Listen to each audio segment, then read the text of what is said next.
Hey, this is Cameron, and welcome to the practice log. Whoa. We got a lot of stuff to get into today, and I decided that I'm going to take this time as an opportunity to finally address the Daddario situation. As you guys know, I've recently received a very high-paying sponsorship from Daddario, and I just want to inform you guys, on behalf of them, and on behalf of Sore Hands, obviously, and everything, leave them alone. Okay? They sell strings for reasonable prices, and I think you all should leave them alone. If they want to use AI to advertise their new strings, I think that's up to them. Because let's be honest, anything that you're playing on extended range electric guitar strings is going to sound like AI music anyways. In all seriousness, let me actually just do the actual introductions for this and then we'll talk about it. This is a practice log, and what these practice logs consist of, first I talk to you for a little bit. And what that means is I'm just going to talk to my wall for 25 minutes, I'm going to edit it down to like 10 minutes, and then I'm going to play some stuff for you. I already filmed my practice from a couple days ago, so I'm just going to have that instead. I did practice today a bit. I've been working on all the same stuff and gearing up for school and all that. But yeah, I just want to talk about the Daddario thing a little bit. So I've watched the Jacoba Records video on it, I've watched Danny Sapko's videos on it, and I've watched Rhett Scholl's video. You know that stuff is getting weird in the music scene when you're watching those YouTubers. Am I right, everybody?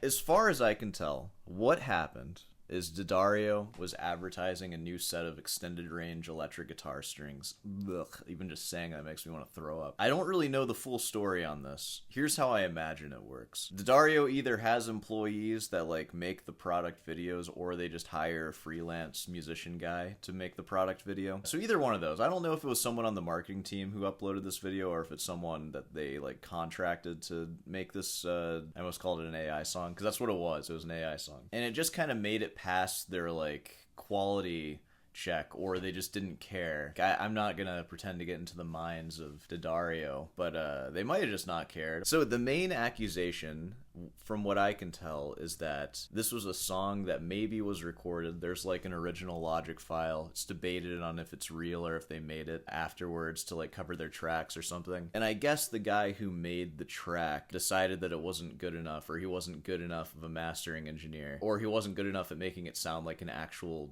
polished product. And so he ran it through some AI generative mastering service like Suno. And this is actually kind of the scary thing, because I've never really thought about doing that, because Suno advertises these services where you sing into it and then it makes a full song out of it, which is as a toy, I think that that's totally fine. As a way to get an actual final product, that's just so cheap.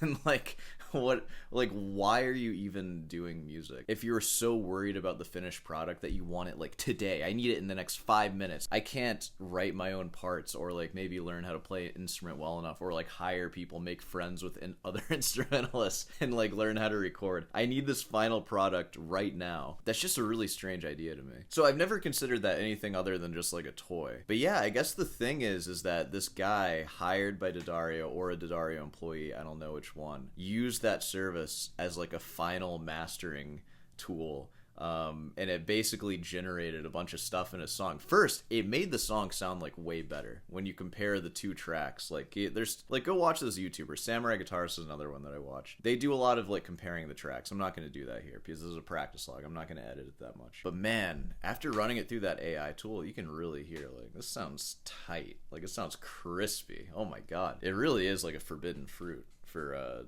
musicians now. And again, I've always only seen that as a toy, but this is a real example of somebody phoning in a project for something that they're being paid money for, and they just use AI for the final product. It's kind of these stories that you see on Reddit where you hire an artist to make something, and then it's being submitted to AI for him, just hey, is this AI? I paid someone $100 to make this for me, and they gave it to me the same day, and everyone's yeah, that was AI, you got scammed. It almost feels like that, which is kind of crazy. Now, I mentioned in the last episode that I've been working on a lot of music production stuff myself, and I'll talk a little bit about that here. I'm not sharing anything right now, and I probably will at some point, just because why not? It's music. But for the last month or so, I've been really deep diving into production and how to record guitar and vocals the best way possible with the equipment that I have. And I've just been learning a lot about mixing and mastering, and this is stuff that I knew a little bit about. I took a lot of audio classes in college, and I was also interested in audio recording before college too, but I've been really deep diving into it this past month. and it's been extremely enriching. And just the way I listen to music now, like even just listening to popular music, like I hear these like more detailed decisions that I wouldn't really pay as much attention to before this month. So it's been like a very valuable and musically enriching thing. Just like it's something different, you know? Like I do the same stuff over and over. Like I'm a classical guitarist and I play the same pieces over and over again. So it's just fun to like work on something on the side where I'm like developing a whole new way of listening to stuff. And what it feels like a lot of these AI tools are promising is like not having to learn the stuff that I'm learning now and just sort of getting the final product, which is cool. Like having the final product really inspires me to want to like learn how to do it. But something else that I've found in this journey is that when you do finally get that final product, that's kind of when you stop being excited about it. You know, like I've spent like a month straight recording like probably 80 hours or so, and I was so like deliriously excited about these projects, and I would listen to them afterwards and I would just be like euphoric almost. Like I get so obsessed with things. Like as you can see, this whole channel is just like documenting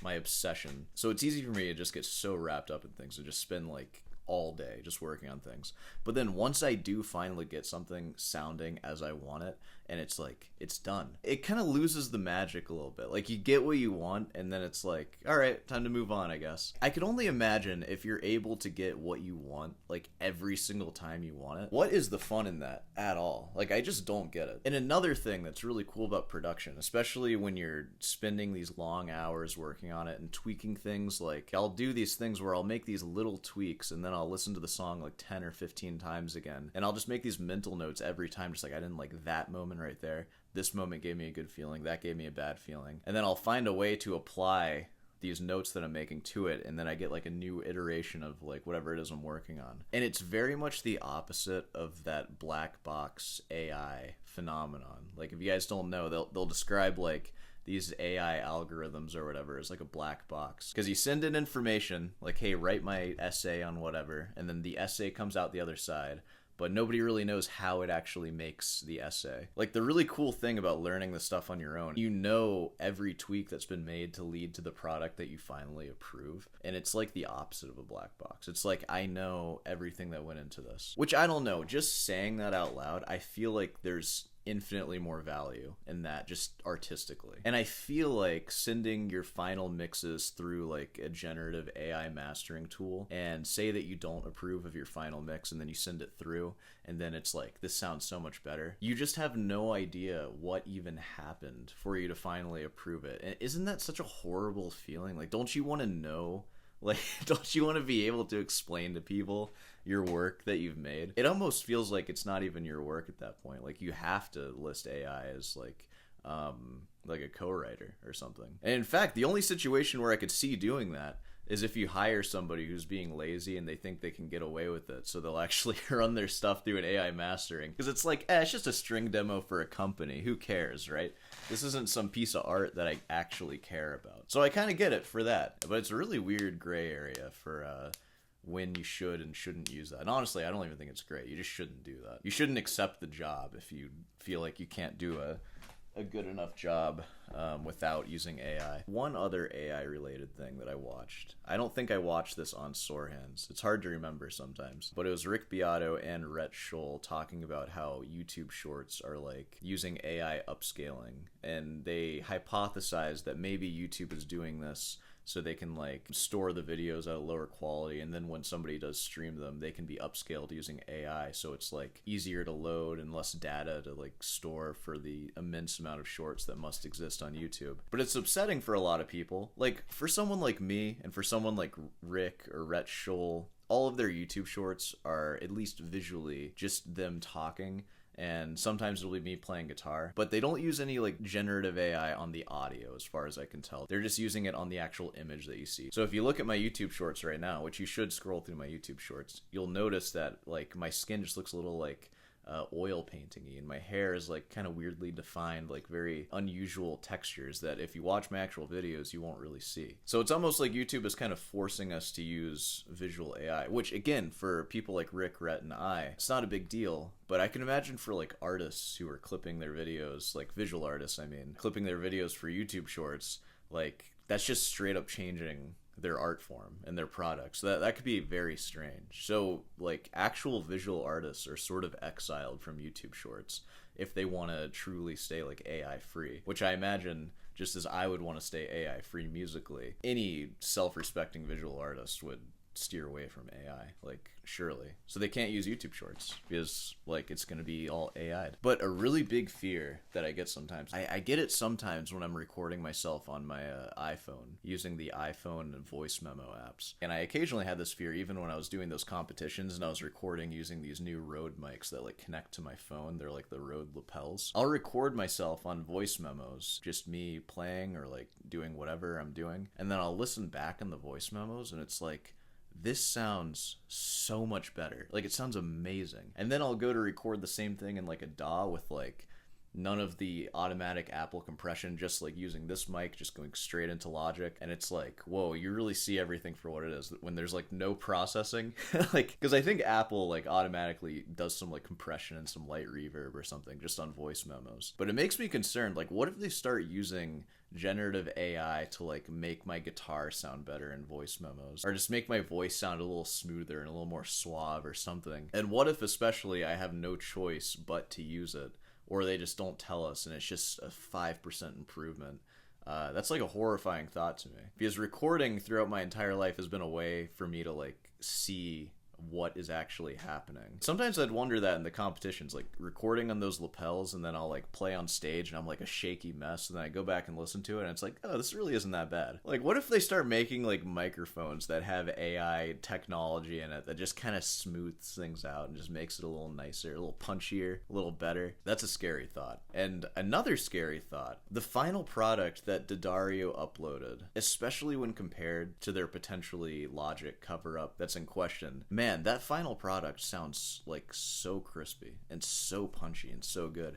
Like, I wonder what it would sound like to run like my Lobe de Trinon or something that I just recently uploaded. Like, run that, just like make this 10% better. Would it just add like the right reverbs in the right place, or just like fill in any buzz note and just make it like smooth and just make it sound perfect? Like, once the technology gets good enough, it could probably get a recording made by me and make it sound like equivalent to a David Russell recording. And that's scary, because what's even real once that's possible? Like, once I'm able to start sounding like or better than David Russell using AI and it's indistinguishable, who can you trust at that point? Honestly, I think for me, you can trust that I'm not going to do that, because I put myself out there and I talk to you, and I've never been known to be like that big of a liar, I don't think. But if you take someone who's just like posting guitar for the first time and you don't know anything about them and it's a fake name, whatever, it doesn't matter, it's hard to know what's real. So that's maybe some advice for new musicians who are trying to like put themselves out there. I think now more than ever,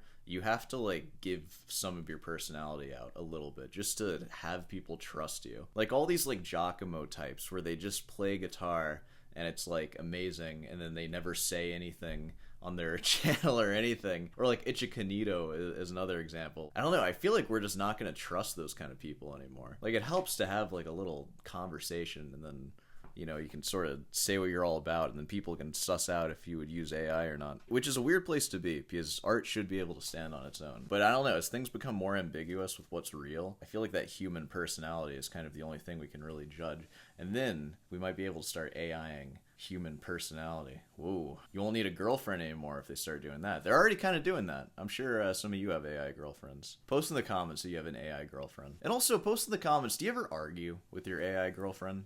Do you ever just like turn it off? If you do start arguing, you're just like, I'm not having this conversation right now. I'd love to hear your story. Just post that in the comments. I'd like to know. But my overall thoughts about the situation, I like D'Addario's products. I think they're a great advocate for the classical guitar, for making so many varieties of classical guitar strings. They're very extensive varieties. I have a bunch of them that I was sent by them, including this t-shirt. I'm not actually paid by them. They are still a company though, and I'm in a weird dilemma right now, because I want to speak out against D'Addario, but I also feel like it's kind of trendy for YouTubers to speak out against big companies, so a part of me also wants to be like, on board with Daddario and just like, you know, just you don't know what I'm gonna do next, right? That's just kind of fun. But no, like, in honesty, it was a really bad move by the company Daddario, and hopefully this whole situation just makes them never do that again. Or at least if they're gonna do it, just do it for their crappy pop metal string demos. And then if they are ever gonna demo classical guitar strings, which like you don't really see too much of those, I feel. That's why I have a little bit of a soft spot for Daddario, because I feel like classical guitar strings can't be that big of a moneymaker. Like, it has to be their electric guitar strings making all the money. So they just do it, like, I like to think for the love of the game. And I appreciate that. But no AI. No AI. A lot of the employees at Daddario are musicians, too. They shouldn't be using AI. At least not for anything other than, like, what toys are for, just playing. Because I've played with AI. I've done it on this channel. It's a fun toy. It's not a way to make serious music that you actually care about, though. It's just a toy to pass time and to waste resources. And AI can be good old-fashioned fun. Like, I know a lot of you are against ever using it ever. It is wasteful, I definitely agree. But like, some of the fun I remember having, like, especially when ChatGPT first came out a couple of years ago, me and my roommate at the time, we would make scripts for Rick and Morty episodes, like, just about, like, whatever, like Rachmaninoff or something. They go back in time to, like, meet Rachmaninoff and do adventures. And I would just read them all. I'd do, like, the Rick and the Morty voice. And we would do that for hours, just at night.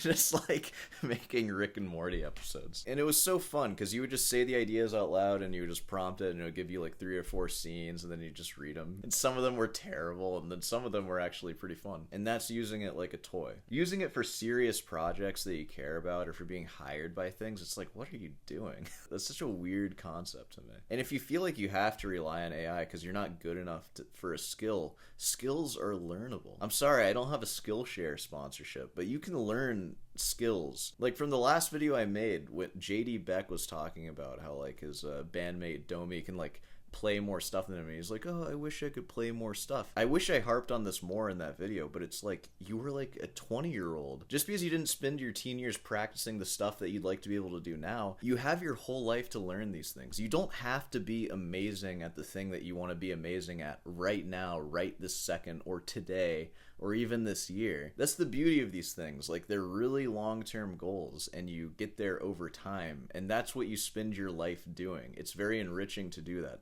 Getting everything all at once, it's playing Grand Theft Auto with cheat codes. You know, you can play Grand Theft Auto for months and, like, go through the story and have a good time. Look at guns on the wall that you want to use but can't use yet. You can't afford them or whatever. And you work towards it. That's the game. That's what makes it a game. Use all the cheat codes you want. Turn off cops so nobody's chasing you. Use the best gun ever and just kill everybody in the city. And then what? You're done with the game in, like, a day. You did everything you could do with no resistance. Congratulations. You don't have to have all your skills today. Just, like, start learning stuff that you're interested in. And I promise you, if you spend months and years learning something, it'll be so much more enriching than just getting the product by basically just asking something else to make it for you. Like, especially when we're talking about just personal goal stuff. Even using AI for, like, non-generative mastering of, like, your track or something. Unless you're using it just to see how, like, off base it is and how much better your mix is. But what are you doing? Or maybe using it as an example if it sounds better than your mix somehow. Like, fine, but actually, like, using that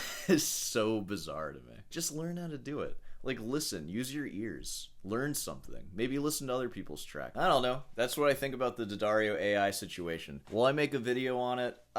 Maybe. It might just be a reaction video reacting to all the YouTubers who I mentioned. There's a lot of jokes to be made in this situation. Like, everybody's so up in arms about a pop metal AI track that sounds indistinguishable from any other pop metal track. I'm amazed they could even tell it's AI, because it just sounds like really well produced pop metal. I don't know. I'd like to see them do that with a classical string demo. I'll get involved in that when that happens, but for now it's just getting a practice log. And in fact, I think we can go ahead and wrap this up here. Of course, leave comments about it. Like, I didn't really talk about the situation. I more just talked about AI. I mean, you were here, you listened to it. But I feel like that's the most, like, pressing part of it to me. Companies, no matter how much merch they send you, there's always going to be some evil stuff going on in them. And if Daddario ever decides to send me, like, $100,000 to be be on their payroll. That's not the real figure. I need a lot more than that. But I'll let you know, and then you should never trust anything I ever say about them. But I'm not on their payroll now. They did send me some stuff, and I'll be the first to tell you, all companies at that size, they're gonna be a little freaking crooked and evil, and they're gonna be cutting corners. AI is like super friendly to these companies because it allows them to hire less people, and I'm glad to see everybody fighting against that and getting up in arms about that, because you know, that's I don't like that. The only company I care about is Google, because they're the ones who actually pay my bills. They give me all the money I make, basically.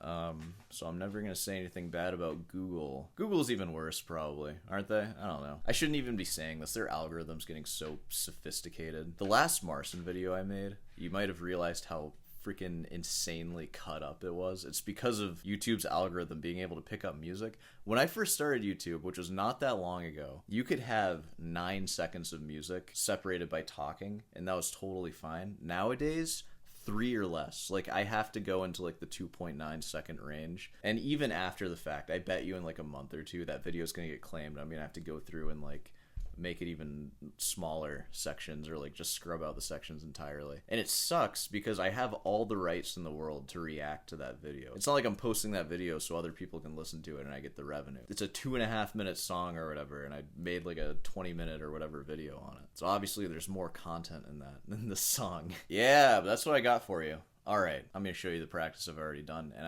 I guess I'll practice in the real moment now. And yeah, alright, well, I'll see you there. Hey, I woke up like 10 minutes ago, which is weird because I went to bed at like 7 last night, and I slept fine, but I woke up 12 hours later, and I was still really, really tired. I'll probably be doing that again, though. Going to bed at 7 o'clock, it's kind of underrated. You guys should try it. 7 to 7, baby.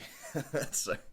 But anyways, I have a big day ahead of me. I have my recital class at noon. I don't think there's that many people in it right now, so it should be pretty easy. Yeah, other than that, I just gotta practice a bunch, sign up for my final classes that I need to sign up for, and that's my day right there. Anywho, I will see you on the other side.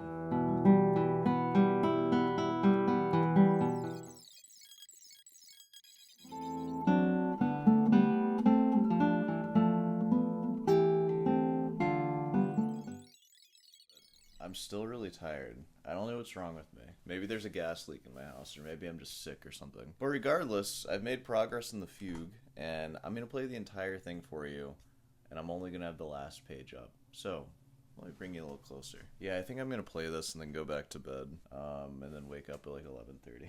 Usually I'm really good on like 7 hours of sleep. I'm feeling mortal today, though. That's scary. Anyways, I'm going to play a mother flippin' Fugue for you, so check this out. We're going to play a game. I've been trying to play this Fugue like 10 times.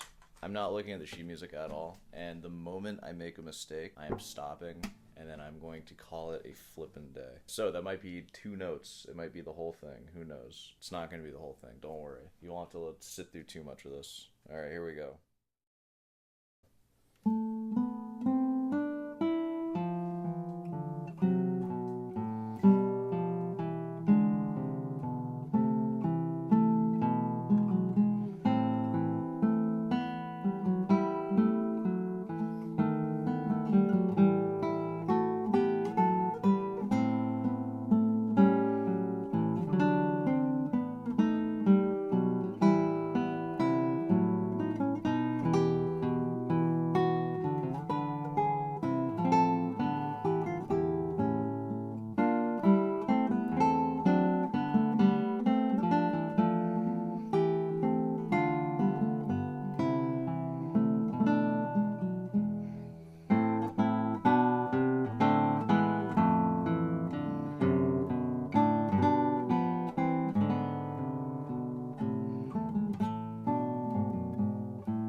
that's the end of it.